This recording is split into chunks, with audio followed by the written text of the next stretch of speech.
Kamera ready? Silent! All right. Camera!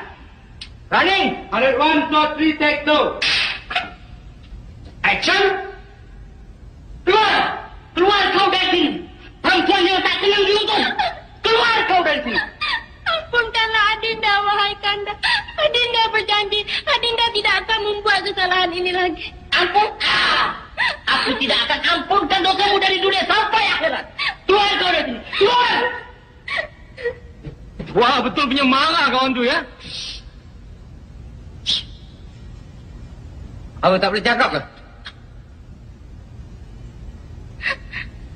Kalau Kanda nak mengusir Dinda dari sini, kemanalah yang Dinda nak numpang diri, Kanda? Aku tak peduli apa yang akan terjadi pada diri kau. Kalau kau tak mau keluar, aku akan pancung leher kau. Sampai hati Kanda nak mancung Dinda. Sampai hati Kanda. Sampai hati? Kau juga sampai hati membuat aku begitu. Bukankah kau tahu kelukaan aku ialah belacan? Kenapa kau masak sayur asam tak mau campur belacan? Sekarang aku akan pancung leher kau. Apa punya laki? Patah belacan saja pun kau nak pancung dia ke?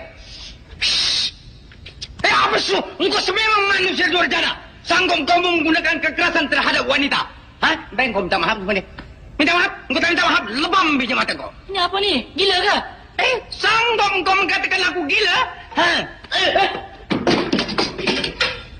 Kau bikin rosak gambar aku ya?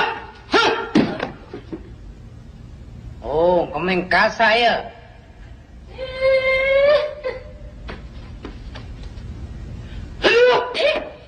Belum kena sudah jatuh ke? Jangan main bangsat kau. Oh, 2 lawan 1 ke? Kasih ada orang one by one.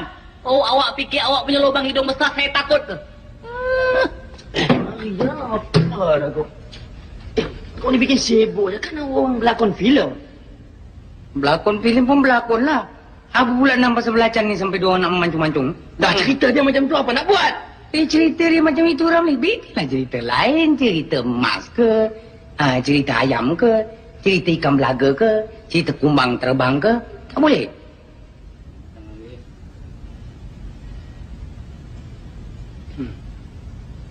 Kau 3 ekor, nampak itu putu besar tidak? Nampak. Nampak ya? Dengan perintah aku, get out!